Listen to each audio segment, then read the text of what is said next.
Hello मित्रों, जय श्री कृष्णा। आज हम आपके सामने लेके आया हूँ सुदामा बनना आसान नहीं है मित्रों। वीडियो अच्छा लगे तो वीडियो को लाइक करें। जैसे ही द्वारकाधीश ने तीसरी मुट्ठी चावल उठाकर फांक लगानी चाहिए, रुक्मणी ने जल्दी से उनका हाथ पकड़कर कहा, क्या भाभी के लाए इन स्वादिष्ट चावलों के स्वाद का सारा सुख अकेले ही उठाएंगे स्वामी? हमें भी तो ये सुख उठाने का अवसर दीजिए। द्वारकाधीश के अंदरों पर एक अर्धपूर्ण स्मित उपस्थित हो गई। उन्होंने चावल वापस उसी पोटली में डाले और उसे उठाकर अपनी पटरानी को दे दिया। सुदामा के साथ बातें करते हुए कब कृष्ण उनके पांव दबाने लगे, ये सुदामा को पता ही नहीं चला। सुदामा सो चुके थे, किंतु कृष्ण अपनी ही सोच में मगन उनके पांव दबाते हुए बचपन की बातें करते चले जा रहे थे। तभी रुक्मणी ने उनके कंधे पर एक हाथ रखा। कृष्ण ने चौंक कर पहले उन्हें देखा और फिर सुदामा को। फिर उनका आशय समझकर वहां से उठकर अपने कक्ष में चले आए। कृष्ण की ऐसी मगन अवस्था देखकर रुक्मणी ने पूछा, स्वामी, आज आपका व्यवहार बहुत ही विचित्र प्रतीत हो रहा है। आप जो इस संसार के बड़े से बड़े सम्राट के द्वारका आने पर उनसे तनिक भी प्रभावित नहीं होते हैं, वो अपने मित्र के आगमन की सूचना पर इतने भावविहीन हो गए कि भोजन छोड़कर नंगे पांव उन्हें लेने के लिए भागते हुए चले गए। आप उनको कोई भी दुख, कष्ट या चुनौती कभी रुला नहीं पाई। यहाँ तक कि जो गोकुल छोड़ते समय मैया यशोदा के अश्रु देखकर भी नहीं रोए, वे अपने मित्र के जीव छीड़ घावों से भरे पाँव को देखकर इतने भावुक हो गए कि अपने अश्रुओं से ही उनके पाँव को धो दिया। कूटनीति, राजनीति और ज्ञान के शिखर पुरुष आप अपने मित्र को देखकर इतने मगन हो गए कि बिना कुछ भी विचार किए उन्हें समस्त त्रिलोक की संपदा एवं समृद्धि देने जा रहे थे।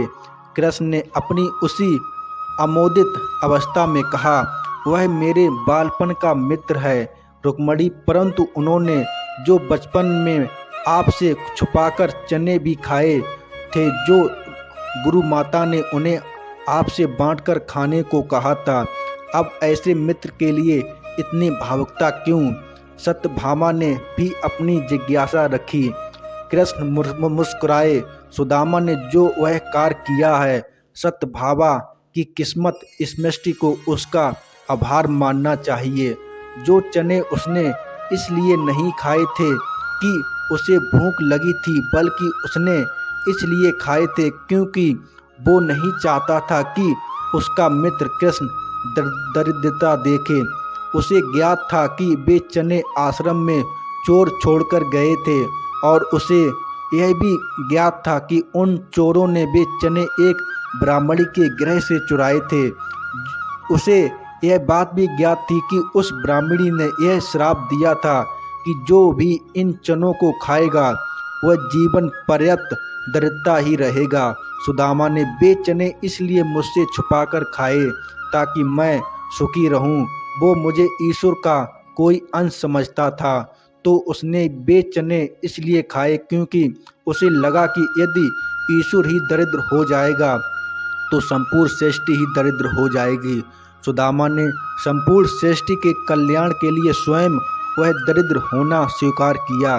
इतना बड़ा त्याग रुक्मणी के मुख से स्वतः ही निकला। मेरा मित्र ब्राह्मण है रुक्मणी, और ब्राह्मण ज्ञानी और त्यागी ही होते हैं। उनमें जन कल्याण की भावना कूट कूट कर भरी होती है। इक्का दुक्का अपवादों को यदि छोड़ दिया जाए तो ब्राह्मण ऐसे ही होते हैं।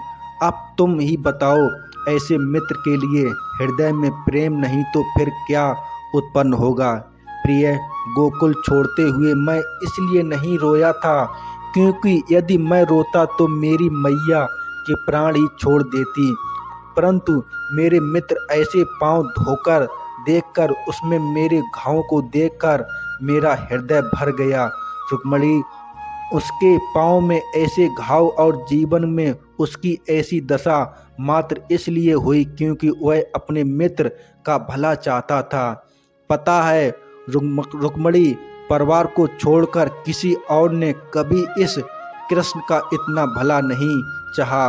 लोग मुझसे उनका भला करने की अपेक्षा रखते हैं। बस सुदामा जैसे मित्र ही होते हैं जो अपने मित्र के लिए, सुख के लिए स्वेच्छा से दरिद्रता एवं कष्ट का आवरण ओढ़ लेते हैं। ऐसे मित्र दुर्लभ होते हैं और न जाने किन पुण्यों के फल स्वरूप मिलते हैं। अब ऐसे मित्र को यदि त्रिलोक ही समस्त संपदा भी दे दी जाए तो भी कम है। कृष्ण अपने भावुकता से भराए हुए स्वर में बोले। इधर कच्छ में समस्त रानियों के नेत्र सजल थे और उधर कच्छ के बाहर खड़े सुदामा के नेत्रों से गंगा यमुना बह रही थी।